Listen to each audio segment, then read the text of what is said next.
22절, 23절 이렇게 읽겠습니다. 먼저 1절에서 3절에 있는 말씀 우리 다 같이 한 목소리로 읽습니다.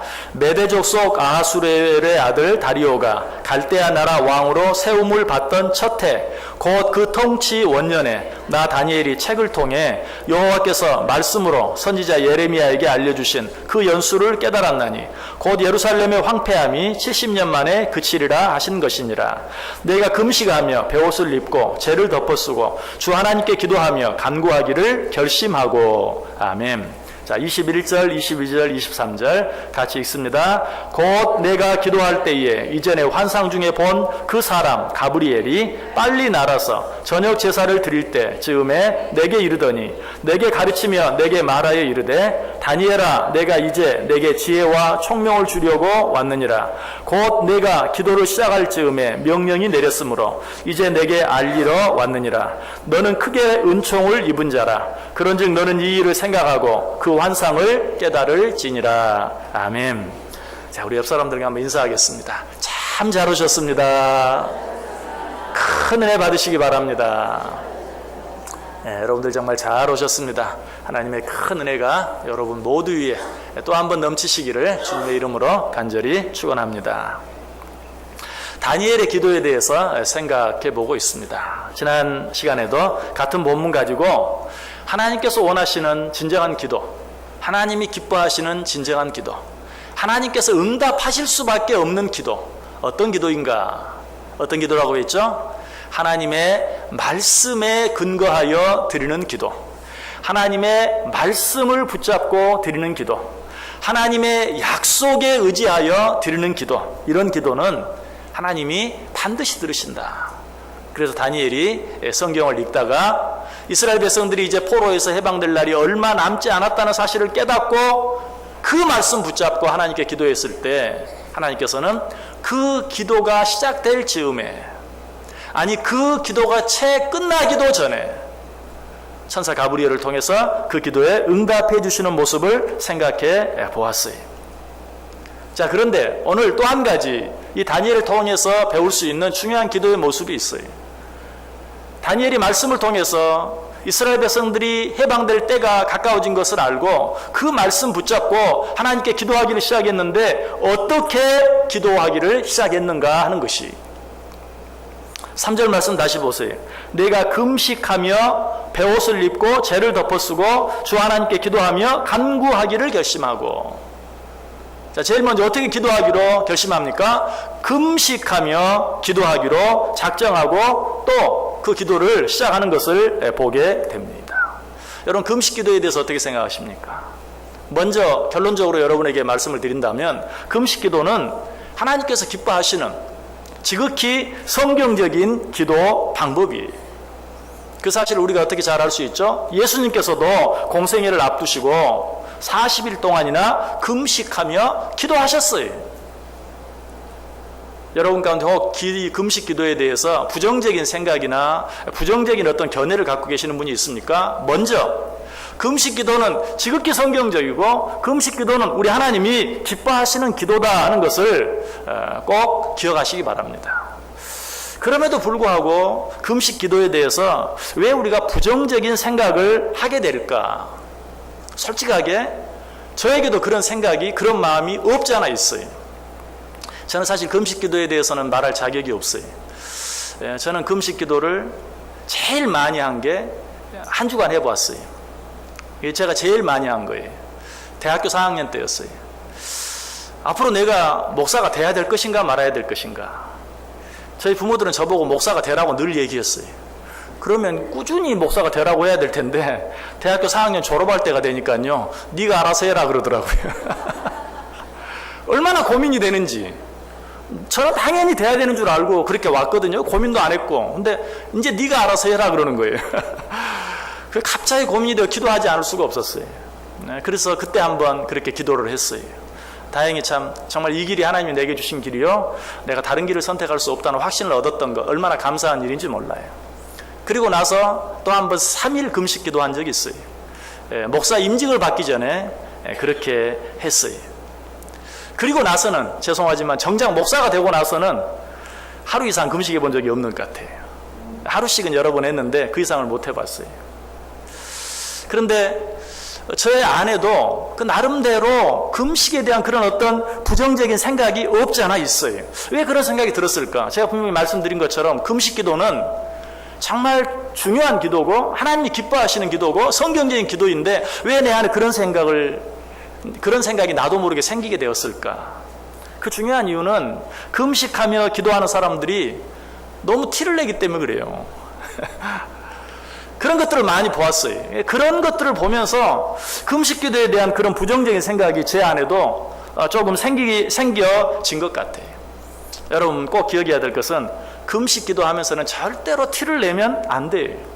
이거는 예수님께서 우리에게 가르쳐 주신 것이 마태복음 6장 16절 이하에 금식할 때에 너희는 외식하는 자들과 같이 슬픈 기색을 보이지 말라. 그들은 금식하는 것을 사람에게 보이려고 얼굴을 흉하게 하느니라. 내가 진실로 너희에게 이르노니 그들은 자기 상을 이미 받았느니라. 너는 금식할 때 머리에 기름을 바르고 얼굴을 씻으라. 이는 금식하는 자로 사람에게 보이지 않고 오직 은밀한 중에 계신 내 아버지께 보이게 하려 함이라. 은밀한 중에 보시는 내 아버지께서 갚으시리라.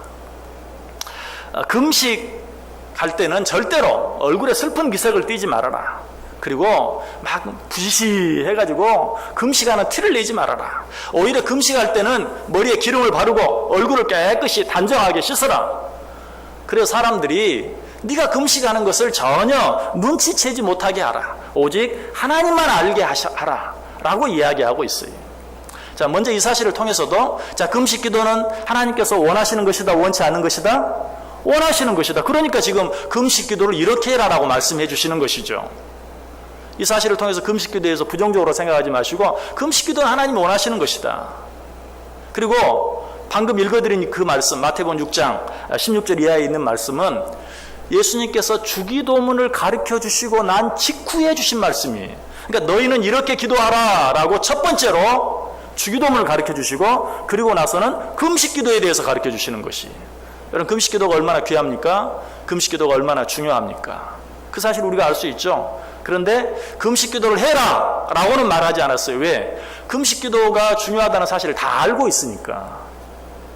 그런데 너희들이 금식 기도를 하되 이런 것들을 조심해라. 티내지 말아라 라고 이야기하고 있어요. 그래서 여러분 이렇게 생각하면 아주 쉬워요.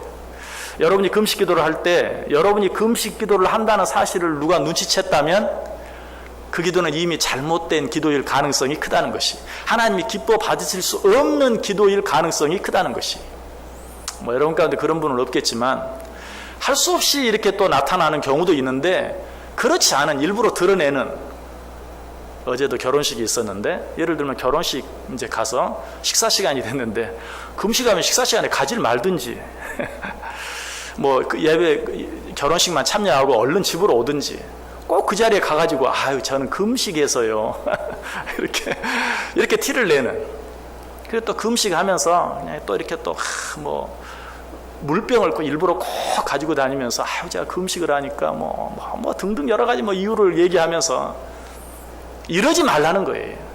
그렇게 금식하지 말라. 금식할 때는 오히려 더 단정하게 깨끗하게 밝게 명랑하게 기쁘게 함으로 말미암아 네가 금식 기도하는 것을 모든 사람이 알지 못하게 하라 라고 이야기하고 있어요. 또 한 가지 금식 기도를 하면서 우리가 주의해야 될 것, 특별히 현대 그리스도인들이 주의해야 될 것이 있어요. 이 금식 기도하면서 티내는 것은 예수님 당시 때부터 있었던 것 같아요. 그러니까 예수님이 이런 말씀을 하셨죠.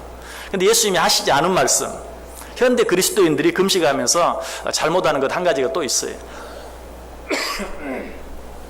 그것은 뭐냐면 건강을 위해 금식하면서 때는 이때다 하면서 금식 기도를 겸하여 하는, 예를 들어서 무슨 장 청소, 숙변 제거 이런 거를 위해 가지고 며칠 동안 금식하면서 이왕 하는데 금식 기도하자. 도랑도 치고 가재도 잡고 임도 보고 뽕도 따고 누이도 좋고 배부도 좋고 이런 마음으로 금식 기도하는 사람들이 가끔 있다는 것이. 글쎄요, 저는 그거를 꼭 잘못됐다 그렇게 말씀드릴 수는 없지만 금식 기도는 그렇게 할 수 있는 것은 아니다라고 생각이 들어요. 정말 금식 기도는 생사를 건 목숨을 걸고 하는 것이 금식 기도예요. 그런데 이왕 이렇게 하는 김에 겸사겸사 이렇게 할 수 있는 것은 아니다. 내가 정확하게는 말씀드릴 수 없지만 하나님이 기뻐하시지 않을 것이다 라고 생각이 들어요. 건강을 위해 금식하면서 그때에 맞춰서 금식기도도 함께 해치워버리려고 하는 이런 기도는 올바른 그런 태도가 아니다. 어쩌면 그런 것은 육신적이고 이기적인 그런 기도가 될 수밖에 없다 하는 것이. 그래서 금식기도는 정말 좋은 기도이고 우리 하나님이 기뻐하시는 기도이고 우리가 정말 신앙생활 하면서 이런 기도를 해야 하지만 이런 방법으로 사람들에게 드러내거나 또는 육신적인 건강을 위해서 겸사겸사 이런 식으로 해서는 안 될 것이다. 또 한 가지 금식하면서 우리가 기억해야 될 것이 있어요. 금식은 아무 때나 하는 것은 아니다. 금식할 때가 있다는 것이. 마태복음 9장 15절에 이런 말씀이 나옵니다. 예수께서 그들에게 이르시되 혼인집 손님들이 신랑과 함께 있을 동안에 슬퍼할 수 있느냐? 그러나 신랑을 빼앗길 날이 이르리니 그때에는 금식할 것이니라. 그래서 금식은 그냥 아무 때나 무조건 할 것이 아니라 정말 금식은 아까 말씀드렸죠. 금식은 어떤 기도라고요? 생사를 건. 물론 우리가 모든 기도를 그렇게 해야 되지만 특별히 우리의 삶 속에 그런 때가 분명히 있어요. 그런 때라고 느껴진다면 정말 내 삶에 육신적으로 위기라든지 아니면 영적으로 위기라든지 경제적으로 큰 위기라든지 내 삶 내 궁극적인 위기가 닥쳤을 때 내가 정말 목숨을 걸고 기도하지 않으면 안 되겠다라는 때에 너희들이 금식하며 기도하라라는 그런 말씀이에요. 예수님께서 왜 이런 말씀을 하신 줄 아세요? 금식할 때가 있다. 왜 그렇게 말씀하셨는가? 세례 요한의 제자들이 금식에 대해 질문을 했기 때문에 그래요. 바로 그 말씀 앞에 마태복음 9장 14절에 그때 요한의 제자들이 예수께 나와 이르되 우리와 바리새인들은 금식하는데 어찌하여 당신의 제자들은 금식하지 아니하나이까? 세례 요한의 제자들이 우리는 금식하는데 예수님과 그의 제자들을 보고 왜 당신의 제자들은 금식하지 않습니까? 라고 물었다는 것이. 참 이상한 것은 세례 요한은 예수님을 믿고 따르는 자였어요. 그런데 그의 제자들이 왜 예수님을 대적하는 바리새인들과 합세해서 지금 금식에 대해서 이런 질문을 하고 있는가? 그것은 바리새인들의 간교한 계략 때문에 그래요. 만약 바리새인들, 여러분 바리새인 하면 제일 먼저 생각나는 게 뭐예요? 티내기를 좋아하는 자들이죠. 그런 자들이 금식에 대해서 물으면 아까 말씀드렸던 것처럼 그런 대답이 제일 먼저 나올 수 있지도 몰라요. 나는 너희들이 금식하면서 티내는 거 싫어서 안 한다 이렇게 말할지도 몰라요. 그렇죠? 그리고 또 한 가지는 그래 너희들은 항상 그저 우리가 하는 일이라면 다 못마땅해서 그렇게 문제를 삼는 자들이지 라고 선입견을 가질 수도 있어요. 그래서 이 바리새인들이 예수님과 거의 같은 예수님을 따르는 우리는 서로 같은 형제 자매다라고 생각하는 세례 요한의 제자들을 부추겨서 야 한번 물어봐. 왜 너희들은 금식하는데 쟤들은 안 해? 그러니까 세례 요한의 제자들도 어때? 그러네. 우리는 아는데 왜 쟤네들은 안 해? 그래서 거기에 꼬드김을 당해서 지금 바리새인을 대신해서 세례 요한의 제자들이 예수님께 묻고 있는 거예요. 우리가 신앙생활 하면서도 이런 일들을 참 조심해야 돼. 안 믿는 사람들이 우리에 대해서 자꾸 뭐라고 얘기하면 아유 저 사람들은 안 믿는 사람들이니까 하고 그냥 쉽게 물리칠 수가 있어요. 그런데 믿는 사람이 왜 이렇게 해요? 왜 이렇게 해야 돼요? 왜 우리 교회는 이렇게 해요? 또 특별히 잘 믿는다고 생각하는 사람이 그래도 신앙생활에 경륜이 있다고 생각하는 사람이 어떤 그런 부정적인 이야기를 하면 쉽게 현혹이 되는 여러분 그러나 그런 것도 사탄이 쓰는 방법이라는 사실을 항상 알아야 돼. 사탄은요 안 믿는 사람을 통해서 우리를 공격하면 우리가 더 강해진다는 사실을 알아요. 그런데 믿는 사람들 안에서 어떤 사람 통해서 특별히 인간적으로든 신앙적으로든 믿을 만하다고 생각하는 어떤 사람을 통해서 부정적인 이야기를 자꾸 하게 하면 솔깃해져요. 사실은 교회가 어려움을 당하는 것은요 외부적인 어떤 그런 게 아니에요. 교회가 어려움을 당하는 모든 일의 99%는 내부적인 데 있어요. 사탄이 이걸 모를 리가 없어요. 그래서 지금 예수님의 제자들에게 바리새인들이 직접 너희들은 왜 이렇게 말하지 아니하고 세례 요한의 제자들을 통해서 너희들은 금식하잖아. 근데 왜 쟤네들은 안 해? 가서 한번 물어봐, 따져봐. 이렇게 부추겼던 것이. 여러분 이런 일들을 우리가 항상 조심해야 돼요. 외부적인 것들은 말하지 않아도 우리가 조심할 줄 알아요. 아유 저 사람들은 하나님을 알지 못해서 예수님을 믿지 않기 때문에 쉽게 우리가 이기고 물리칠 수 있는데 교회 안에서 되어지는 일들에 대해서는 그냥 들려지는 대로 생각하고 판단하는 그런 일들이 참 많다. 여러분, 사탄은 외부적인 것보다 내부적인 것들을 통해서 더 많이 우리를 공격한다는 사실을 알고, 그런 일들이 있을 때 우리가 제일 먼저 해야 될 일은 기도해야 될 일이, 더 기도하고 간절히 하나님과 씨름하면서, 말씀과 씨름하면서 정말 그 문제의 답을 찾기 위해서 애쓸 수 있어야 된다라는 사실이.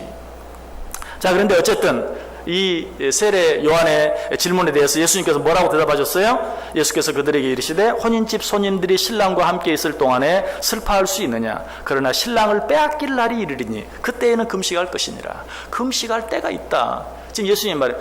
지금 너희들은, 지금 세례 요한의 제자들은 어때? 지금 세례 요한이 이때 감옥에 갇혀 있었어요. 이제 죽음의 위협 앞에 있어요. 당연히 기도해야죠. 세례 요한의 제자들이, 세례 요한이 감옥에 지금 갇혀 있는 때 어때요? 정말 그때야말로 금식하며 기도할 때예요. 그러나 지금 내 제자들은 어떠냐? 신랑과 함께 있지 아니하냐. 그러나 그들에게도 지금 너희들처럼 신랑을 빼앗길 날이 올 것이다.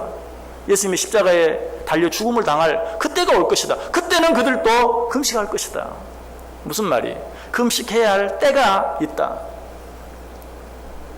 아무 때나 그냥 무조건 무슨 금식이 계급장인 줄 알고 금식하지 말고, 무슨 요즘 말로 하면 무슨 나의 어떤 경력이나 되는 것처럼, 그래서 그냥 40일 금식 기도를 어떤 사람은 명함에까지 써가지고 다니는 그런 것 때문에 제가 40일 금식 기도를 안 한 것 같아요. 이것도 핑계입니다. 저는 못했어요. 저는 정말 못했어요. 그런데 어쨌든 그런 분들이 있는데 그런 건 잘못이다. 그렇게 할 것이 아니고 금식하지 않으면 안 될, 금식할 수밖에 없는 그런 때가 너희들에게도 있을 것이고 우리 제자들에게도 있을 것이다 라고 이야기하고 있는 것이, 이런 때에는 정말 설령 내 건강이 나쁘다 할지라도, 40일 금식하면 죽을 것이 분명하다 할지라도 그때는 정말 죽기 살기로 한번 금식할 수 있는 거예요. 그런 마음으로 기도할 수 있어야 된다라는 것입니다. 이런 사실은 사무엘하 12장 21절 이하에도 나타나 있어요. 그의 신하들이 그에게 이르되 아이가 살았을 때에는 그를 위하여 금식하고 우시더니 죽은 후에는 일어나서 잡수시니 이 일이 어찌 됨이니이까. 이르되 아이가 살았을 때에 내가 금식하고 운 것은 혹시 여호와께서 나를 불쌍히 여기사 아이를 살려주실는지 누가 알까 생각함이거니와 지금은 죽었으니 내가 어찌 금식하랴. 내가 다시 돌아오게 할 수 있느냐. 나는 그에게로 가려니와 그는 내게로 돌아오지 아니하리라. 다윗이 아들이 병들어 죽어갈 때는 어때요? 금식하며 기도했어요. 그러나 아이가 죽고 난 후에는 깨끗이 하고 그리고 음식을 먹었다라고 이야기하고 있어요. 이것도 금식할 때와 그렇지 아니할 때가 있는 것을 가르쳐줘요. 전도서 3장 1절에도 범사에 기한이 있고 천하만사가 다 때가 있다라고 이야기하고 있죠. 그리고 나서 바로 그 다음 절에는 울 때가 있고 웃을 때가 있으며 슬퍼할 때가 있고 춤출 때가 있다. 전도서 7장에도 말해요. 형통한 날에는 기뻐하고 곤고한 날에는 되돌아보아라. 기쁜 일이 있는데 또 내가 힘써서 해야 할 어떤 일이 있는데 그러한 때 금식하면서 그냥 죽을 상을 하고 또 그냥 힘도 없어가지고 마땅히 해야 할 일도 하지 못하고 그렇게 하지 말고, 기뻐할 때는 기뻐하고 슬퍼할 때는 슬퍼하고, 정말 음식을 먹고 힘을 내서 일해야 할 때는 일을 하고, 음식을 끊고 금식하며 기도할 때는 기도하고 때에 맞게 너희들이 하라라고 이야기하고 있어요. 신약성경에도 그런 말씀이 나옵니다. 야고보서 5장 13절 너희 중에 고난당하는 자가 있느냐 그는 기도할 것이요 즐거운 자가 있느냐 그는 찬송할지니라. 물론 이 말씀은 기도와 찬송은 우리가 항상 해야 할 일이죠. 그런데 정말 눈물을 흘리며 기도하는 일에 힘쓸 때가 있고 정말 즐겁게 찬송하는 일에 힘써야 될 때가 있다. 기도와 찬송까지도 때에 맞게 라고 하라라고 우리에게 말씀해 주고 있는 것이. 가끔 장례식에 가서 어떤 찬송을 하는데 분명 그 찬송 내용은 맞아요. 왜? 우리는 믿음 안에 죽은 자들이 다 천국에 간다는 것을 알기 때문에. 그럼에도 불구하고 막 너무 곡조가 신나는 곡조, 막 그런 찬송을 부르면 어때요? 그 좀 분위기에 맞지 않죠. 아무리 우리가 믿음을 가졌다 하더라도 지금은 장례식이고 그리고 모든 사람들이 슬픔 가운데 있을 때는 어떤 찬송을 불러도 잘못될 건 하나도 없어요. 그럼에도 불구하고 거기에 맞게 찬송을 할 수 있어야 되겠죠. 바로 그런 것을 이야기하는 거예요. 금식 기도와 그렇지 않은 기도는 다른 걸 말하는 게 아니고 때에 맞게 그렇게 행하라라고 이야기하고 있는 것입니다. 지금 예수님의 제자들은 예수님과 함께 있기 때문에 무엇보다 신부가 신랑과 함께 있는 그러한 기쁜 때이기 때문에 이들은 금식하지 않지만 그들도 신랑을 빼앗길 때가 올 것이요 그때는 금식할 것이다 라고 말하고 있어요. 자, 이 사실을 통해서 우리가 중요한 또 한 가지 교훈을 얻을 수 있다면 그것은 우리가 신앙생활을 하면서 어떤 나 자신의 어떤 개인적인 그런 견해, 그런 기준을 가지고 남들을 너무 쉽게 함부로 평가하거나 판단해서는 안 된다라는 것이. 자, 세례 요한의 제자들이 예수님께 물었습니다. 우리들은 금식하는데 왜 당신의 제자들은 기도하지 않습니까? 우리들은 금식 기도하는데 자기 기준을 가지고 당신의 제자들은 왜 금식 기도하지 않습니까? 다른 사람을 판단하려고 하는 것이. 자, 그런데 예수님께서는 거기에 대해서 뭐라고 말합니까?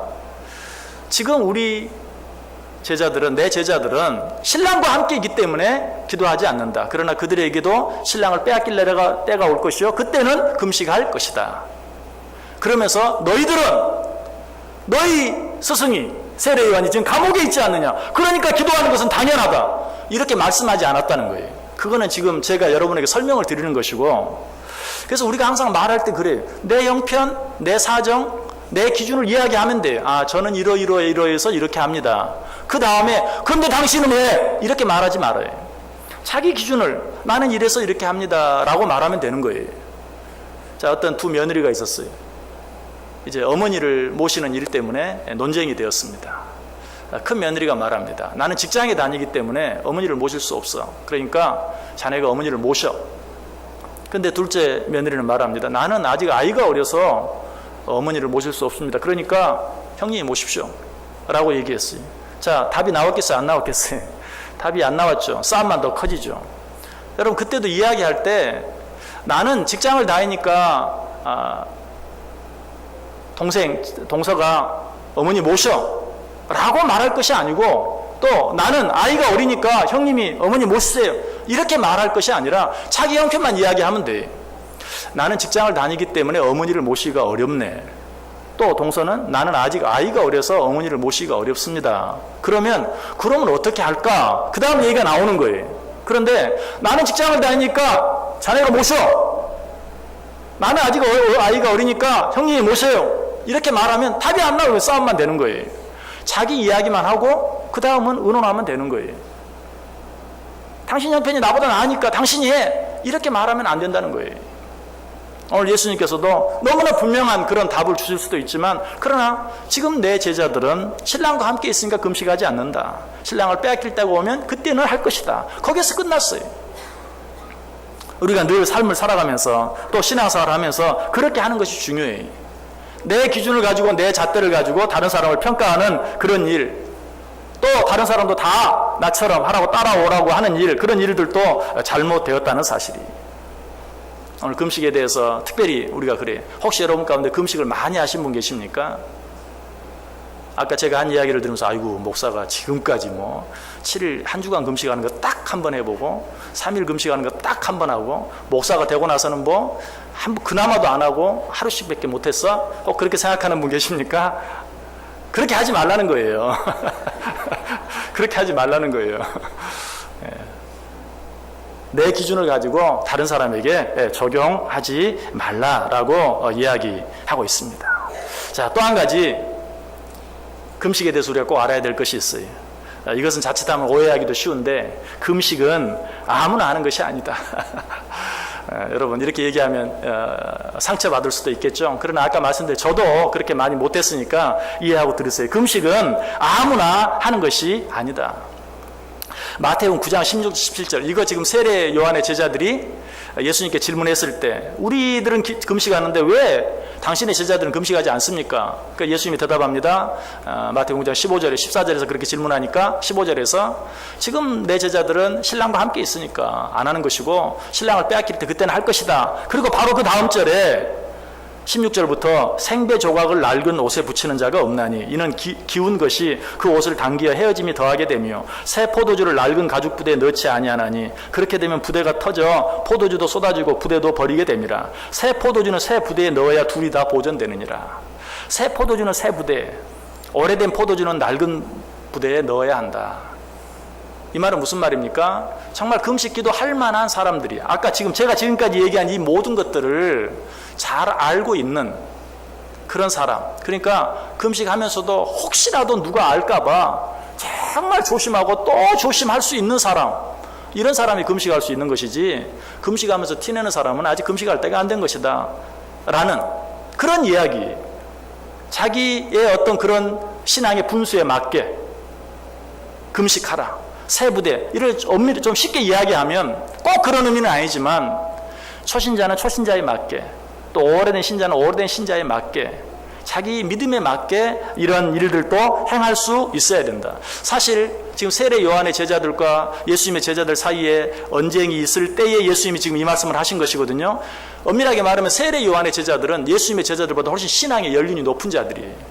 먼저 믿기 시작했고, 먼저 세례 요한과 함께 오실 메시아에 대해서 정말 잘 알고 있는 자들. 그래서 세례 요한이 그 제자들에게 예수님이 오셨을 때 뭐라고 하면, 보라, 세상죄를 지고 가는 하나님의 어린 양이로다. 이미 그들은 성경에 대해 잘 알고 있어요. 그러나 예수님의 제자들은 어때? 예수님이 공생애를 시작하시면서 베드로야 이리 와라, 안드레야 이리 와라, 다 이렇게 제자들을 모아가지고 이제 막 신앙생활을 한, 초보 걸음걸이를 한. 근데 그런 자들을 보면서 세례 요한의 제자들이, 나는 아는데 왜 당신의 제자들 안 합니까? 그때 예수님이 하신 말씀이, 새 포도주는 새 부대, 오래된 포도주는 오래된 부대. 다 자기에 맞게 하는 것이다. 왜 너희들의 기준을 가지고 나는 다른 사람이 한다 하지 않는다 라고 말하느냐. 여러분이 금식기도 할 만해서 금식기도 하면 그렇지 못한 자들을 괜히 내 기준으로 평가하지 말고 판단하지 말고, 또 내가 또 하지 못한다고 해서 저 사람은 그냥 뭐 금식이 무슨 뭐 금식을 밥 먹듯이 해 이렇게 또 괜히 비난하지도 말고 자기 형편에 맞게 그것을 행하면 되는 것이다. 사실 예수님께서는 이런 배려를 많이 했어요. 요한복음 16장 12절에 보면 이런 말이 나오죠. 내가 아직도 너희에게 이를 것이 많으나 지금은 너희가 감당하지 못하리라. 중요한 얘기라고 다 한 게 아니. 마땅히 해야 될 얘기가 있지만 아직은 너희들이 감당할 수 없어. 그러니까 내가 하지 않는다라고 말씀하시고 하지 않았어요. 사도 바울도 그렇게 했습니다. 고린도서 3장 1절 2절에 보면, 형제들아 내가 신령한 자들을 대함과 같이 너희에게 말할 수 없어서 육신에 속한 자 곧 그리스도 안에서 어린 아이들을 대함과 같이 하노라. 내가 너희를 젖으로 먹이고 밥으로 아니하였노니 이는 너희가 감당하지 못하였음이거니와 지금도 못하리라. 사도 바울이 성도들 앞에 놓고 말합니다. 내가 너희들을 어린 아이 대함과 같이 한다. 왜? 내가 너희들을 어른 대하는 것처럼 하면 너희가 감당할 수 없을 것이다 라고 이야기하고 있어요. 여러분, 그래서 우리가 신앙생활하면서 정말 조심해야 될 것 두 가지가 있다고 한다면, 첫 번째는 나이든지 다른 사람이든지 과대평가하는 것을 조심하세요. 저 사람은 그러면 안 될 사람인데 왜 그래? 이거 과대평가하는 거예요. 그렇죠? 그 사람은 왜 그러면 안 될 사람이에요? 그 사람도 연약한 사람인데. 그럴 수 있거든요. 근데 저 사람은 그러면 안 되는데 너무 과대평가하는 거예요. 또 자기 자신도 과대평가해서 그냥 할 수 없는 일을 하다가 실족하는 그런 일들도 있어요. 창세기 33장 13절에 보면 야곱이 그에게 이르되 내 주도 아시거니와 자식들은 연약하고 내게 있는 양떼와 소가 새끼를 데리고 있은즉 하루만 지나치게 몰면 모든 떼가 죽으리니. 에서가 야곱을 만나서 야곱에게 빨리 우리 집으로 가자라고 말할 때 우리는 천천히 가겠습니다. 내가 이들을 너무 과히 몰면 정말 새끼를 뺀 저 약한 어미 짐승들이나 우리 어린 자녀들이 죽을 것입니다. 천천히 가겠습니다. 모든 상황에 맞게 그렇게 하고 있는 것을 보게 되죠. 이게 진정한 사랑의 마음이에요. 사랑이 있는 자들은 상대방을 너무 과대평가해서 그냥 무시하거나 비판하거나 하지 않는다는 것이. 그러나 또 한 가지 조심해야 될 것은 뭡니까? 또 나나 다른 사람을 너무 과소평가하는 것이, 아이고 지가 뭐라고 이렇게 평가해서도 안 되고, 또 난 못해, 또 무조건 그렇게 할 것도 아니. 우리는 때때로 과대평가하는 일보다도 과소평가하는 것, 이것을 겸손이라고 생각하고 지나치게 나는 못해, 난 아니 이런 경우도 있어요. 여러분, 지나친 겸손은 교만이라고 말하기도 하죠. 그것도 옳지 않아요. 이런 자들을 향해서도 사도 바울은 책망하죠. 히브리서 5장 12절에 때가 오래되었으므로 너희가 마땅히 선생이 되었을 터인데 너희가 다시 하나님의 말씀에 초보에 대하여 누구에게서 가르침을 받아야 할 처지이니 단단한 음식은 못 먹고 젖이나 먹어야 할 자가 되었도다. 너희들 지금 선생이 되어야 할 터인데 왜 아직도 그렇게 젖이나 먹고 있느냐라고 책망하기도 했던 것을 보아요. 여러분, 어쨌든 이런 내용들을 통해서 우리가 내 기준을 가지고 나나 다른 사람을 너무 과대평가하거나 또 나 자신이나 다른 사람을 너무 과소평가해서 잘못을 행하는 그런 일들이 있어서는 안 된다. 자, 금식에 대해서 왜 이런 이야기를 합니까? 금식을 하는 것도 남이 하니까 나도 한번 해보자 이렇게 해서도 안 된다 하는 것이, 또 남이 하는데 너는 왜 안 하느냐 이렇게 해서도 안 되는 것이다. 남이 하기 때문에 나도 해보겠다, 이것은 어쩌면 자기 자신을 너무 과대평가한 것이고, 나는 하는데 너는 왜 하지 않느냐, 다른 사람을 또 너무 또 과대평가하는 그런 일이 될 수 있는 것이, 금식은 정말 내가 음식까지도 끊어가면서 목숨을 걸고 하나님 앞에 기도하지 않으면 안 되겠다는 분명한 확신이 있을 때 정말 세상 모든 일들을 뒤로 하고 목숨을 내어놓고 금식하며 하나님께 기도하는 것이다. 무엇보다도 금식하는 것은 아무것도 하지 않고 금식만 하는 그것을 금식이라고 말하지 않아요. 이사야 58장 6절 7절에 보면 내가 기뻐하는 금식은 흉악의 결박을 풀어주며 멍에의 줄을 끌어주며 압제당하는 자를 자유하게 하며 모든 멍에를 꺾는 것이 아니겠느냐. 또 줄인 자에게 내 양식을 나누어주며 유리하는 빈민을 집에 들이며 헐벗은 자를 보면 입히며 또 내 골육을 피하여 스스로 숨지 않은 것이 아니겠느냐. 금식은 그냥 아무것도 하지 않고 틀어박혀서 기도만 하는 것, 그것이 금식이 아니고, 금식하면서 금식하니까 어때요? 힘이 없죠? 힘들죠? 그럼에도 불구하고 하나님이 기뻐하시는 일들을 더 열심히 더 적극적으로 행하는 그것이 내가 기뻐하는 금식이 아니겠느냐라고 이야기하고 있어요. 말씀을 마치겠습니다. 다니엘 어떻게 기도했어요? 금식하며 기도했어요. 금식 기도는 하나님이 기뻐하시는 기도예요. 그러나 이 기도를 하면서 우리가 주의해야 될 것들이 여러 가지가 있어요. 이것들을 생각하며 정말 필요할 때에, 금식하지 아니하면 안 될 때에 하나님 앞에 목숨을 걸고 기도하면 하나님께서 그 기도를 들어주세요. 다니엘이 그렇게 기도했을 때 어떻게 했다고요? 그 기도가 시작될 즈음에, 그 기도가 채 끝나기도 전에 하나님이 응답해 주셨어요. 왜? 하나님 앞에 목숨을 놓고 목숨을 내놓고 하는 그 기도를 하나님이 들어주시지 않을 이유가 없었던 것이, 좀 더 두고 보자 라고 말씀하실 이유가 없었던 것이, 그래서 하나님께서 그 기도를 즉시 들어주시고 응답하셨다. 이런 기도를 통하여 우리에게 어떤 문제가 있든지 날마다 하나님의 살아계심과 하나님의 응답해 주심, 하나님의 능력을 날마다 체험하며 살아갈 수 있는 믿음의 저와 여러분 다 될 수 있게 되기를 주님의 이름으로 간절히 축원합니다. 기도하겠습니다.